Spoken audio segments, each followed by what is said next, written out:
आप सब आत्मजनों का बहुत अभिनंदन और बहुत प्रेम। आप सुन रहे हैं हमारा सिनेमा पॉडकास्ट सिने वेला गजेंद्र सिंह के साथ। बात करते हैं आज के अंक की। जिन्हें भी आर्ट या वर्ल्ड सिनेमा देखना शुरू करना है, उनके लिए सबसे बड़ी बाधा होती है कि उस प्रकार की फिल्में उनको देखने में कठिन लगती हैं। वो कठिन एक सेंस में होती भी हैं। आंखें उनको आसानी से कंज्यूम नहीं कर पाती हैं जितना कमर्शियल फिल्में आपके कर लिया करती हैं। इसी लिहाज से लोग वो फिल्म ढूंढते हैं जिसके ज़रिए वो आर्ट सिनेमा में, वर्ल्ड सिनेमा में एंट्री ले सके और उनको एक्सप्लोर कर सके। तो उस लिहाज से आज हम बात करेंगे एक ऐसी जापानी फिल्म की जिसे आप वर्ल्ड सिनेमा में अगर देखना शुरू करना चाहते हैं तो सबसे पहले आपको देखना चाहिए। वो सबसे ज़्यादा एक्सेसिबल फिल्म होगी, सबसे ज़्यादा आसान फिल्म है और बहुत ही ज़्यादा मनोरंजक फिल्म है। ऐसी मनोरंजक फिल्म है जिसे आप बार बार देख सकते हैं। इसके अलावा ऐसी फिल्म है वो जिसने सारी दुनिया के सिनेमा को बदल के रख दिया था अपने आने के बाद में। उसने कितने ही फिल्म मेकर्स को बदल के रख दिया, जन्म दिया।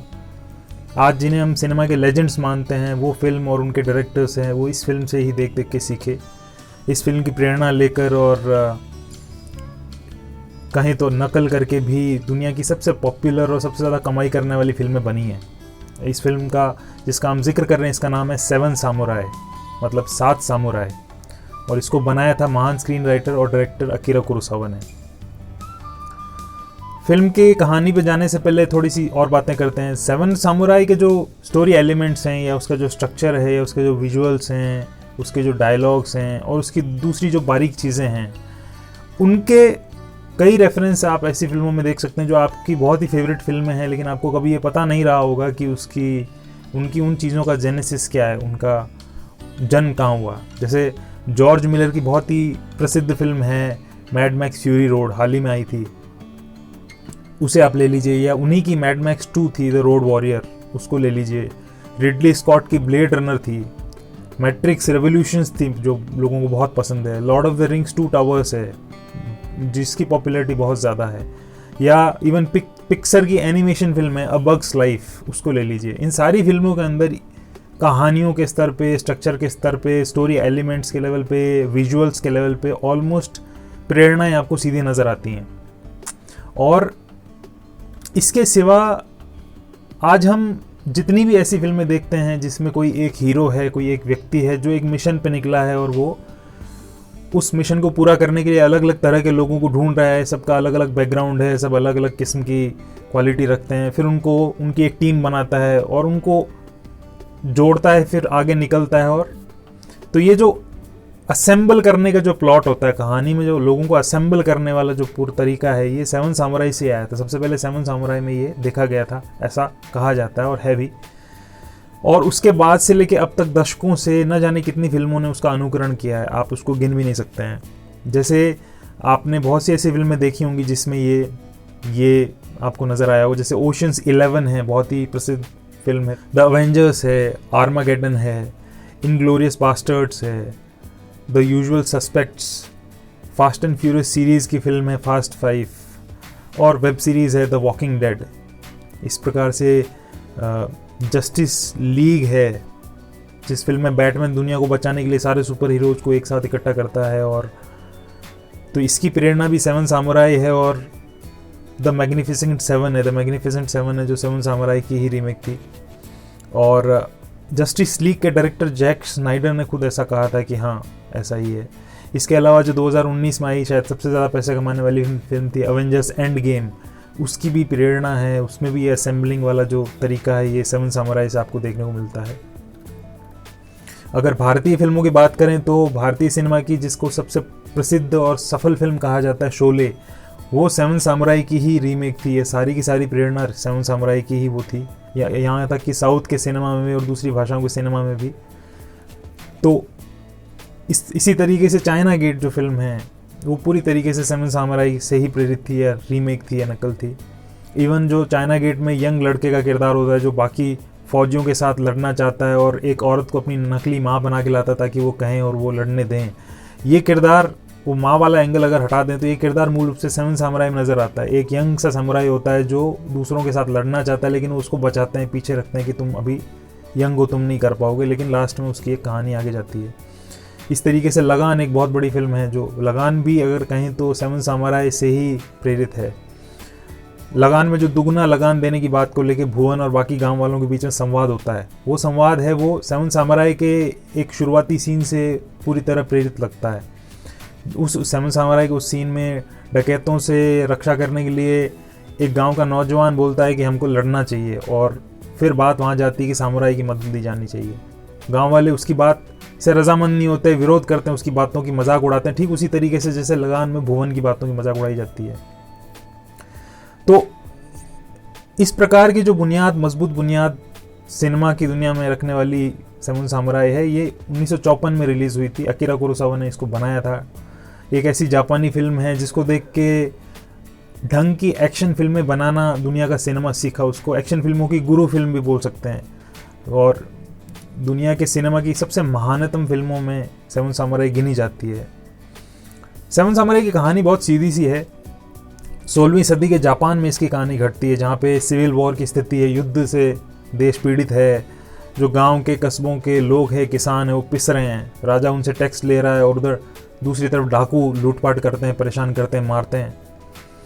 ऐसे ही एक गांव में कुछ डाकू है, वो पहाड़ी से मुआयना करते हैं कि इस गांव को हमें लूटना है, तो जैसे ही फसल कटेगी तो हम हमला करेंगे और सारा लूट लेंगे।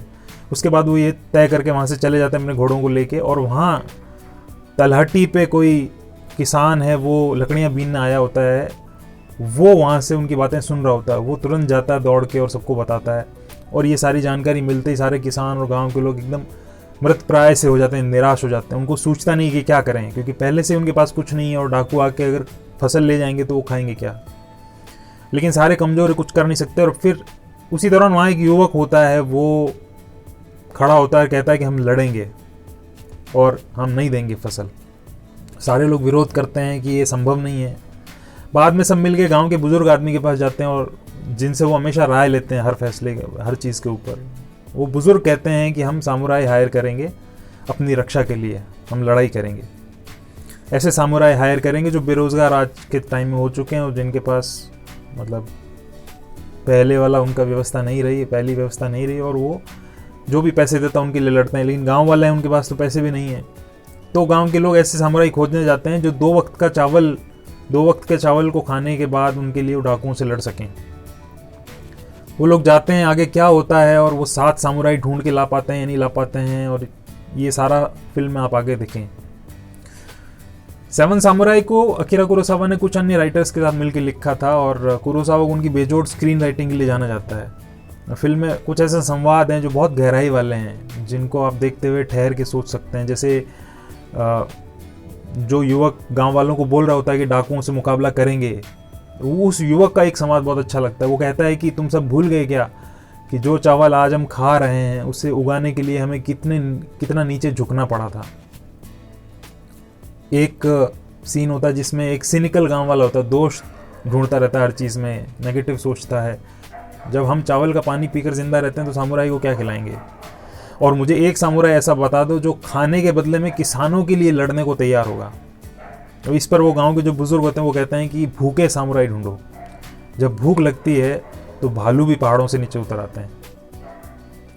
और इसके अलावा सेवन सामुराई है वो किसानों के जो बदतर जीवन है उसके ऊपर भी एक कमेंट है। एक तरीके से किसानों की फिल्म भी इसे कह सकते हैं, जो कोई कहता नहीं है इसको परिभाषित किया जाता है कई सामुराई मूवी के तौर पे, या फिर वॉर मूवी के तौर पे, या असेंबलिंग मूवी के तौर पे। लेकिन जो चीज़ आप ऑब्जर्व करेंगे वो ये कि शुरू से आखिर तक किसान के जीवन और किसान क्या होता है उसके ऊपर फिल्म की टिप्पणियाँ लगातार आती जाती है। एक सीन इस सेंस में बहुत ही बड़ा सीन है इस टिप्पणी के हिसाब से, और उसको हमने कई फिल्मों में रेप्लिकेट होते देखा है। बार बार फिल्मों में उसको नए तरीक़ों से बनाया गया है। आप ढूंढिएगा इसके बाद में और देखिएगा कि किस किस फिल्म में आपने इसको देखा होगा।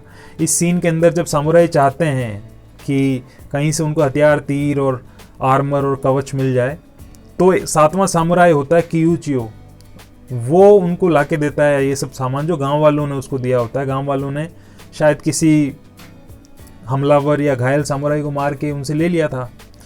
ये सामान देखते ही जो 6 सामुराई होते हैं वो गुस्से में आ जाते हैं, नाराज़ हो जाते हैं। उन्हें लगता है कि ये गांव वालों ने सामुराइज जो पुराने रहे होंगे उनकी हत्या करके सामान रखा है। इन गांव वालों की मदद हम कैसे कर सकते हैं, इनको तो मार देना चाहिए। वो जिस प्रकार से बात करते हैं उससे क्यूचियो बड़ा नाराज हो जाता है। तो सातवां सामुराई होता है जो बहुत ही यूनिक सा सामुराई होता है, सामुराई होता है भी कोट अनकोट है, वो बड़े व्यंग के साथ और आवेश के साथ और जो बोलता है उसका कुछ और मतलब निकलता है उस हिसाब से कहता है। और ये कहता है कि तुम लोगों को क्या लगा था कि किसान क्या हैं, ये बुद्ध हैं या कुछ और हैं? मुझे तुम लोगों पे हंसी आती है। इस दुनिया में किसान जितना धूर्त कोई जीव नहीं है। इनसे आप जौ चावल कुछ भी मांग लो, हमेशा इनका एक ही जवाब होता है, हमारे पास है नहीं। जबकि असल में इनके पास होता है, इनके पास सब होता है। इनका फर्श खोद के देखो, वहाँ न मिले तो इनके अनाज के कोठारों में देखो, तुमको बहुत सामान मिलेगा। चावल, नमक, दालें, शराब, इन सब से इनके घड़े भरे हुए मिलेंगे। पहाड़ों पे जाके देखो, इनके छुपे हुए खलिहान वहाँ हैं। ये झुके झुके बेचारे बन के चलते हैं, झूठ बोलते हैं, भोले होने का नाटक करते हैं। किसी भी चीज़ का नाम लो, ये किसान तुमको धोखा देंगे।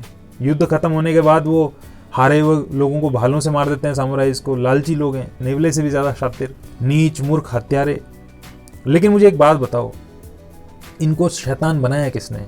तुमने बनाया, तुम सामुराई लोगों ने बनाया। लानत है तुम सब पर। युद्ध के बाद तुम इनके गांव के गांव जला देते हो, इनकी फसलें कुचल देते हो, इनका अन्न चुरा लेते हो, इनसे गुलामों के जैसा काम कराते हो, इनकी औरतों के साथ बलात्कार करते हो, और अगर वो विरोध करते हैं तो उनको जान से मार देते हो। इतना सब करने के बाद इन किसानों से तुम क्या उम्मीद करते हो? आखिर वो किसान करे तो करे क्या करे? बहुत ही विस्मयकारी सी ये पूरी बात है जो वो सातवां सामुराई बोलता है। और वो जो बोल रहा होता है उसका सीधा मतलब नहीं होता, उसका कुछ और मायना होता है जो आप सीन देख के शायद समझ पाएं। इस किरदार को, इस सातवें सामुराई के किरदार को किया था तोशिरो मिफ्यूने ने। तोशिरो मिफ्यूने एक बहुत ही ज़बरदस्त जापानी एक्टर थे जो अकीरा के साथ काफ़ी काम करते थे। बेमिसाल अभिनय इसमें उनका देखने को मिलता है। ऐसा अभिनय है जिसके आगे आज के सारे अभिनेता फेल हैं। जब वो फ्रेम में आते हैं तो ऐसा लगता है जैसे कोई बिजली कड़की है। उनके अंदर जो ऊर्जा है, उस ऊर्जा को देख के यकीन नहीं होता कि किसी अभिनेता में इतनी ऊर्जा हो सकती है क्या। और फिल्म में वो जगह जगह हंसाते, उनका पात्र ही सनकी सा होता है, सनकी सामुराई का होता है। वो हंसाता है और बहुत मीनिंगफुल बातें भी करता है। और अगर फिल्म में तोशिरो का अभिनय और उनका ये पात्र नहीं होता तो ये फिल्म कुछ और होती, शायद होती भी नहीं। लेकिन एक बड़ी अनोखी बात यह है कि ये मूल रूप से ये सातवां सामुराई फिल्म में होना नहीं था। पहले सिर्फ 6 सामुराई को लेके कहानी बननी थी, लेकिन जब लिखा जा रहा था स्क्रिप्ट तो उस दौरान कुरोसावा और उनके साथियों को लगा कि 6 सामुराई वाली कहानी एकदम फ्लैट और गंभीर सी हो रही है। तो सातवां पात्र उन्होंने रखा जो बिल्कुल बिना किसी बंधन और अनुशासन वाला सनकी सा किरदार है, कुछ भी करता है, कुछ भी करता है। और बाद में जाके फिर जब ये पात्र आया तो फिर ये सिनेमा की दुनिया के सबसे बेशकीमती पात्रों में से एक बना। बेहद विचित्र लेकिन बेहद ही बेशकीमती। इसका नाम था क्यूचियो, जैसा हमने पहले भी आपको बताया। इसकी अदाएं ऐसी होती है जो आपको कायल कर देती है, आपको दीवाना बना देती है। और शूटिंग के दौरान तोशिरो मिफ्यूने को कह दिया गया था कि आप अपने हिसाब से इम्प्रोवाइज करिए, जो भी हरकतें करनी है, जो भी एक्शन करना है आप करिए अपने लेवल पे। और उन्होंने किया भी और फिर अलग ही एक नतीजा सामने आया। अपने समय में 7 सामुराई बड़ी विरली फिल्म थी, ऐसी फिल्म थी जिसका बनना संभव नहीं था। बहुत ही कठिन हालातों में बनी थी। इसकी शूटिंग बार बार रुक गई थी और जो तोहो स्टूडियो प्रोड्यूस कर रहा था वो पीछे हट गया, बजट बहुत बढ़ गया था। शूटिंग के लिए एक असली गांव का सेट लगाया गया, पूरा नया गांव बनाया गया था जो तब के दौर में कोई करता नहीं था। वो बहुत ही सीमित संसाधनों के साथ सेट लगा के शूट करते थे, चित्र वित्र लगा के, बोर्ड लगा के। फिल्म में कई गर्मियों के सीन हैं जो बर्फीली ठंडियों में शूट किए गए थे। फिल्म में कई जगहों पे तोशिरो का कैरेक्टर वो अधनंगे बदन के साथ भागता हुआ भी आपको नजर आता है। वो ठंडियों के सीन थे। और टेक्निकली भी कुछ नई चीज़ें फिल्म में की गई थी जिन्होंने बाद में एक नियम का आकार लिया। जैसे मल्टीपल कैमरा का इस्तेमाल किया गया था, एक से ज़्यादा कैमरा का इस्तेमाल किया गया था एक ही सीन को कैप्चर करने के लिए। जबकि पहले ये होता था कि एक शॉट के बाद दूसरा शॉट है उसको फिल्माते थे, मोस्टली एक ही कैमरा से करते थे। और ये कुल फिल्म 3.5 घंटे की बनी थी, लेकिन तब तोहो स्टूडियो ने इसको काट दिया था। 50 मिनट की फिल्म हटा दी थी। इंटरनेशनल वर्जन था वो 2.5 घंटे से कुछ ज़्यादा का रिलीज़ हुआ था। लेकिन फिर कई दशक के बाद ये 3.5 घंटे की पूरी फिल्म थी जो लोगों के सामने आ सकी। और इस फिल्म के एक्शन सीन ऐसे हैं कि आज भी वो फीके नहीं पड़े हैं। आज भी अगर हम देखें तो रोएं खड़े हो जाते हैं, कोई एक्टर देखे तो उसके रोएं खड़े हो जाएं। एक्टिंग के लिहाज से भी इस फिल्म में बहुत ही यूनिक बातें हैं। इसके सारे कैरेक्टर हैं, उनकी एक्टिंग बहुत ही बढ़िया है। और जब ये फिल्म बन रही थी तो इसकी तब भी खूब चर्चा थी, और रिलीज़ होने के बाद तो इसका प्रभाव बहुत ही बड़ा रहा। जापान के बाहर बहुत बड़ा प्रभाव इसका रहा, खासतौर पर अमेरिकी सिनेमा में इसका असर बहुत रहा। अमेरिका में तब जो यंग लड़के थे जो बड़े हो रहे थे, उन्होंने सेवन सामुराई देखा, और आकांक्षी फिल्म मेकर जो थे बाद में उन्होंने जो फिल्में बनानी चालू की तो उनकी फिल्मों में वो असर दिखा, और एक किस्म से वो अकीरा कुरोसावा उनके एक किस्म से गुरु भी रहे। जैसे कई फिल्म मेकर ऐसे थे, जैसे 1977 में अमेरिकी थिएटर्स में एक फिल्म रिलीज़ हुई थी स्टार वॉर्स बाद में फ्रेंचाइज बनी। स्टार वॉर्स को जॉर्ज लूकास ने बनाया था। स्टार वॉर्स वो फिल्म थी जिसने अमेरिकी सिनेमा को बदल के रख दिया। साइंस फिक्शन फिल्मों की बाढ़ आ गई इसके आने के बाद, एपिक स्पेस फिल्म थी, और बाद में जितने डायरेक्टर्स आ रहे थे उनका रुझान ऐसी ही फिल्में बनाने की तरफ हुआ, जिसका आज हम देखते हैं बड़ा एक आकार बड़ा हो चुका है। ऐसे फिल्म मेकर्स का और ऐसी फिल्मों का, साईफाई फिल्मों का बड़ा भारी असर रहा, और इन्हीं जॉर्ज लुकास के ऊपर बड़ा भारी असर रहा सेवन सामुराई का। सेवन सामुराई उनकी कुरोसावा की फेवरेट फिल्म है, और कुरोसावा की फिल्मों का इनके ऊपर बेजा असर रहा जॉर्ज लुकास पे, और उनकी फिल्मों को देख के उन्होंने अपनी स्टोरी टेलिंग और विजुअल स्टाइल है उसको आकार दिया। इनके अलावा एक और लेजेंड कहे जाते हैं अमेरिकी सिनेमा के, फ्रांसिस फोर्ड कपोला, जिन्होंने द गॉडफादर सीरीज़ की फिल्में बनाई है, अपोकलिप्स नाउ बनाई है, फुल मेटल जैकेट बनाई है। उनकी वो भी अपने आप को कुरोसावा का स्वघोषित शिष्य बोलते थे। एक समय ऐसा आया जब कुरोसावा है उनकी फिल्में सफल नहीं होने लगीं, तो उनको पैसे मिलने जापान में बंद हो गए प्रोड्यूसर्स की ओर से, तो फिर तब यही जो फैन और शिष्य थे यही साथ आए और उन्होंने उनकी कुछ फिल्मों को प्रोड्यूस किया। दुनिया के ऐसे फिल्म मेकर्स की सूची बड़ी लंबी है जो सेवन सामुराई कुरोसावा से प्रेरित हुए थे, और ये दुनिया की उन चंद फिल्मों में से जो बहुत ही बार रीमेक और रिक्रिएट हुई है। मतलब द मैग्निफिसेंट सेवन आई थी बहुत बरस पहले, और अभी हाल ही में ये दोनों फिल्में तो सीधी रीमेक थी उसकी। सिनेवेला में आज के लिए इतना ही। सेवन सामुराई है, उसको सबटाइटल्स के साथ, अंग्रेजी सबटाइटल्स के साथ आप ऑनलाइन देख सकते हैं। इसे देखना इतना सरल नहीं है, यूट्यूब पे ये आपको नहीं मिलेगी परहैप्स, और कुछ ऐसे ऑनलाइन प्लेटफॉर्म्स हैं जहां आप देख सकते हैं थोड़े से प्रयास के बाद। तो उसके जो लिंक हैं वो आपको डिस्क्रिप्शन में मिलेंगे, और आप इस फिल्म को देखें जहां भी देख सकें, और अपनी राय प्रतिक्रिया बताएं। सिनेवेला की आज की कड़ी में इतना ही। आपका बहुत बहुत शुक्रिया और बहुत प्रेम।